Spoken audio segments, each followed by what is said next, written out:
Yeah, Madam Chair. Mr. Foster is recognized for a Well, second. thank you, and thank you very much. I really appreciate this opportunity to finish up on some of the things. I guess the thing that I feel most strongly about is, Dr. Persons, I didn't have a chance to compliment you enough on the work that you're doing inside GAO. It is important to reconfigure yourself to meet this. You know, I've been working very hard with a number of my colleagues to try to get the OTA resurrected.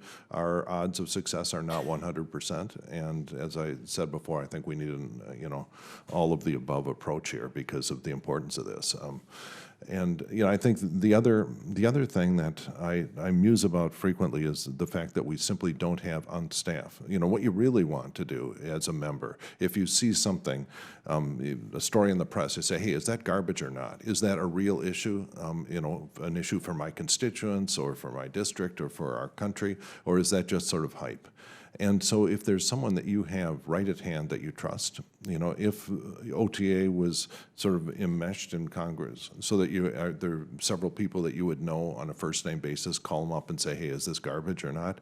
That's sort of the dream. Ultimately, that's the sort of help that you get from your staff. And another one of the sources of frustration I think was discussed in the Belfer report is that Congress doesn't have the ability to absorb the information at the rate. Even though there are lots of reports that could be read, we simply don't have the ability to absorb.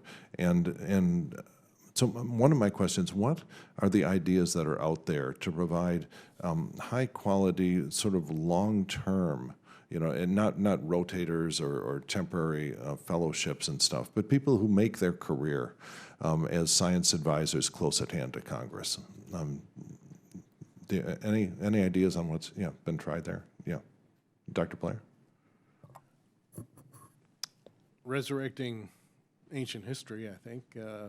In the OTA experience, one of the sort of quiet resources that the agency provided that I think is aspirational for all the groups that we're talking about here was what George Brown and Ted Stevens, former chairs of that board, referred to as the shared staff.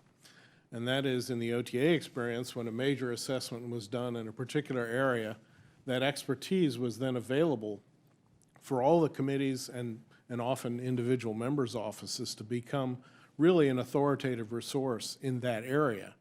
And so I think as the body of expertise develops in whatever mechanism is developed, making as a high priority the availability of those staff to serve both as shared staff for the committees and members' offices, but also as the Rolodex for identifying resources outside the Congress that can be a benefit across the board. So I think that's a mechanism that's important to keep in mind.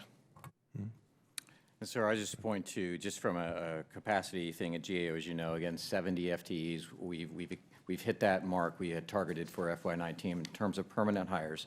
They are available to Congress now. Again, our design of this is to be proactive, so the only burden Congress has to have is just ask the question. And then at times there will be questions that we might not be able to answer immediately or in a fulsome way, but then it becomes a risk management discussion about what work might need to be done.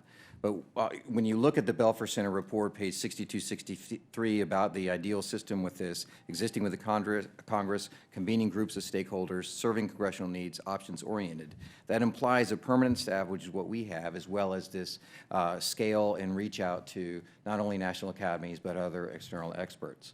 A final thing that we're doing is, in addition to the AAAS Fellows Program and the Tech Congress Fellows, all of which I think adds to or supports the absorptive narrative that you're hearing from Belfer and Napa, we also send staff on details from GAO. And we want to be able to be embedded where that's possible. In fact, this committee now has one of the SDAA staff with it at the moment. We've had previous staffers on the Hill. It's something that we do because we're passionate about pushing out and serving you in a nonpartisan, fact-based, agile manner. Yes, Ms. Manley. I think another way to think about addressing this S&T gap is the role of universities. Our follow-up report from this recent one is to understand current pathways for STEM talent to serve on Capitol Hill. Which universities have created effective pathways, and how can we scale those? So I think it's up to universities to make sure that understanding policy is not just something that the policy schools do, and it's something that's integrated into other types of curriculum like law and engineering and mathematics.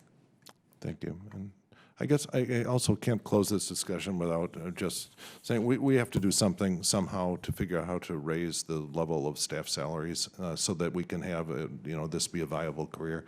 We're about to lose in my office Susanna Howison there, who handles our science committee work here.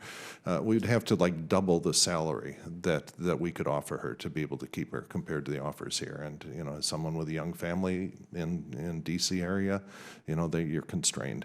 And this is a problem. I don't know how to fix it. I think if any of us ran for re-election with a platform of doubling staff salaries, I don't think we would last very long. But I think we should at least scale our salaries with, say, the median income in the United States. Well, thank you, and thank all of you for your attention to this idea, and yield back. Thank you very much. Before we bring the hearing to a close,